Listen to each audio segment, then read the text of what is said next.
Good afternoon, sports fans and fellow campers. I'm going to run through quickly yesterday's news on the BBC and some other places and make some just general arbitrary points that I want to make.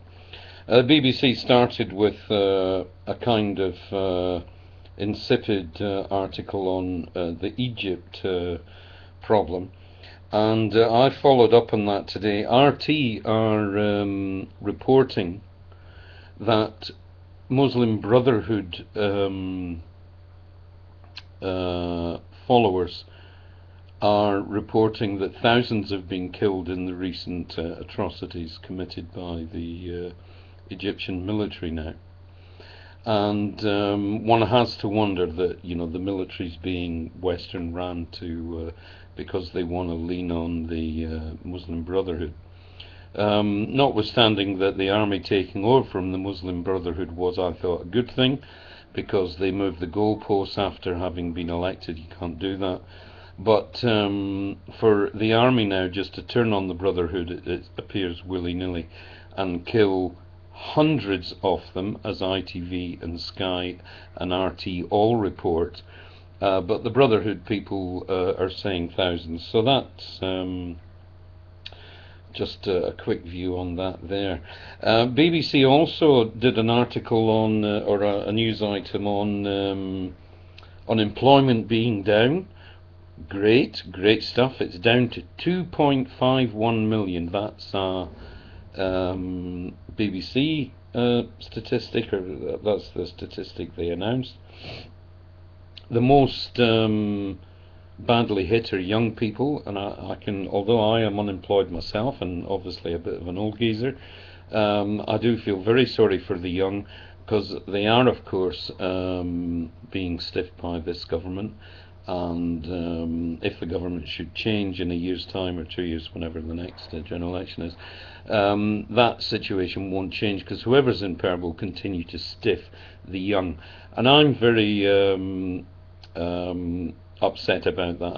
I mean, not just that I can't get a job, of course I'm upset about that, but young people, I think it should be incumbent upon a decent government to provide for the young training, whether it be university or apprenticeships, whatever.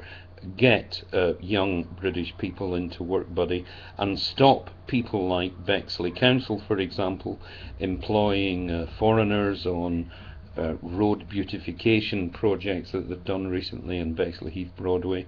A complete waste of money, utterly not required what they've done to that area, and worked on predominantly by, it sounds like to me, because I used to float around and try and overhear people speaking, and it sounds to me like they're Spaniards.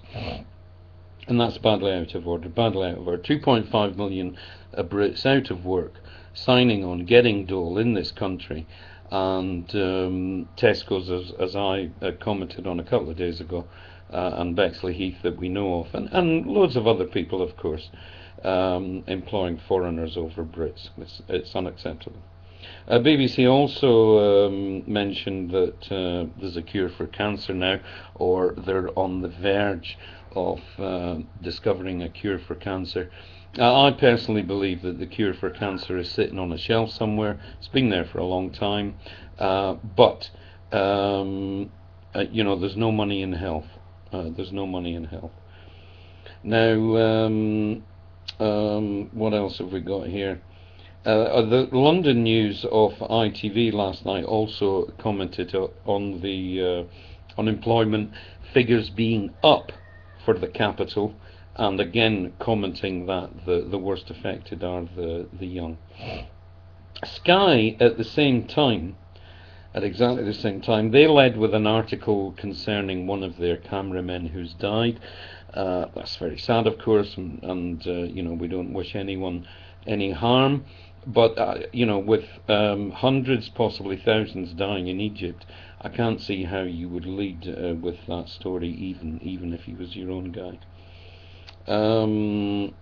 RT and Jazeera both led with the Egyptian thing.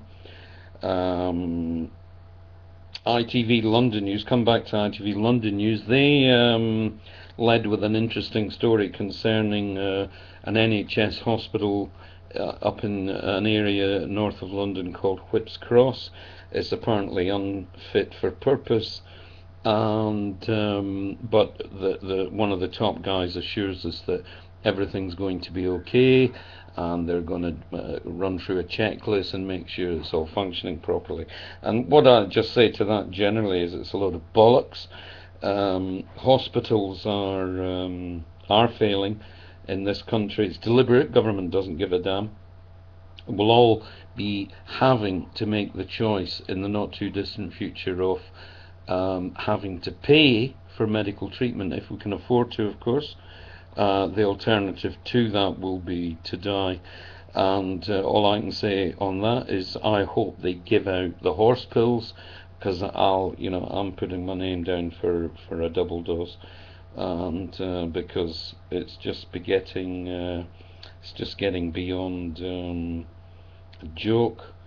The way successive governments keep telling us how wonderful the NHS is and how wonderful they are, and yet if you've ever been to an NHS hospital and had a good look round, I personally think that the facilities are dreadful.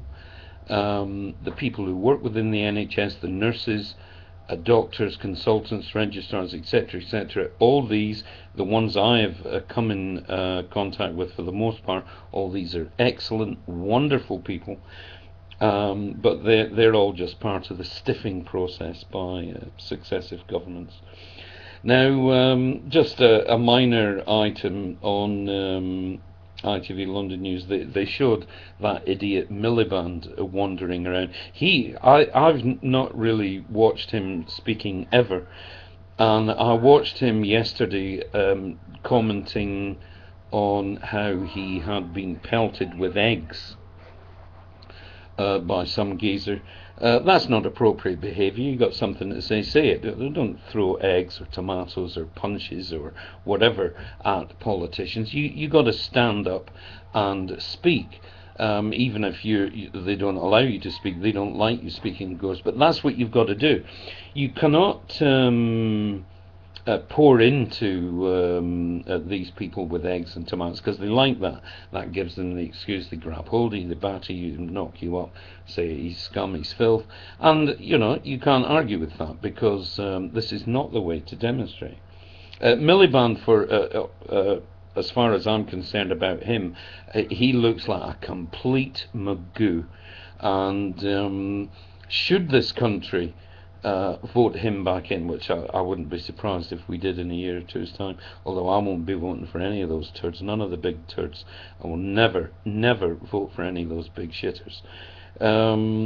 But if this country were to vote a person like Miliband in, it's as stupid, honestly, as the Londoners having voted that idiot Johnson in twice. The Yanks voted in Billy Boy Clinton twice, Ronnie Reagan twice, George W. Moron twice, and most recently, of course, Barack the compulsive liar Obama. They voted him in twice. So we're as thick as the Yanks. So there's no doubt about that. Another item that caught my attention on, I think it was on ITV, was Willie's been talking about his new kid, Prince Willie. He's been talking about his new kid. Who gives one? I mean, let's be honest. Who cares? He's had a kid. The kid's healthy. Good. He's healthy. Fine. The wife's okay. Good. Don't wish anyone any harm. But who gives a shit? What do you call it? Great Ormond Street Hospital is full of children, critically ill, dying, cancers, leukemias, God knows what those poor kids are suffering from. Ormond Street Hospital begging on television for money. These are the important things. Sort that out. We don't give a damn. Willie's okay. Everyone's okay. Of course they will be. They're all bloody family, and we pick the tab up. The royal German family from Habs Gotha Coburg era. And that's who these guys are. So they're all well. We don't wish them any harm. But let's sort some real stuff out. I saw there was another interesting thing. The point here is, I don't understand why ITV News headline meant to be international and national news headlines coming on at 6:30. I don't understand why that is different from their 10 o'clock news, because at the end of that program, the 6:30 program, they say, and now tonight at 10 p.m. you can watch while we talk about blah blah blah. And the item they were going with last night, their top item, it looks like, last night, I didn't watch, there's no way I was going to watch this, was the recent release of Palestinian prisoners by the Israelis. And they were going with that, and they were also going with the exam results story. Exam results were due out today, and I've seen an article on exam results, and I'm going to talk about that now. It's very interesting. If anybody does watch this, and I don't think very many people do, but never mind. Exam results over the last, say you take approximately the last, let's just say 10 years as a snap figure. Every year round about this time, you get comment on the television. First of all, the day before is a big build-up. Oh, they're waiting for the results, waiting for it, blah blah blah. And then the day of the results. Oh, here we've all got results, and I got 18 O levels, and I got 27, and I got 13, and all the rest of it. And every year they reported increased number of passes, record passes. Every year they reported that without fail. And when a thing sticks in my head, I tend to just kind of not be able to forget about it. When I hear something subsequently that clashes with that, then I just seem to pick it up. So that went on year after year, record figures.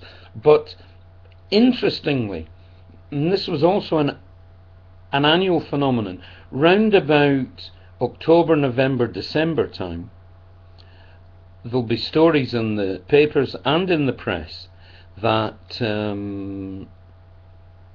illiteracy rates are shockingly high.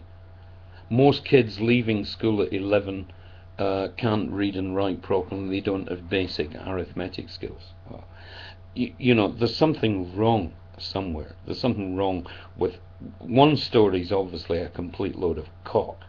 Either people are literate and numerate, or you know, the exam results are just bogus, and they're only so high because of the dumbing down that goes on. And there is a lot of dumbing down goes on. I brought kids up. I saw what exams they were having to sit and pass, and I know that they were dumbed down.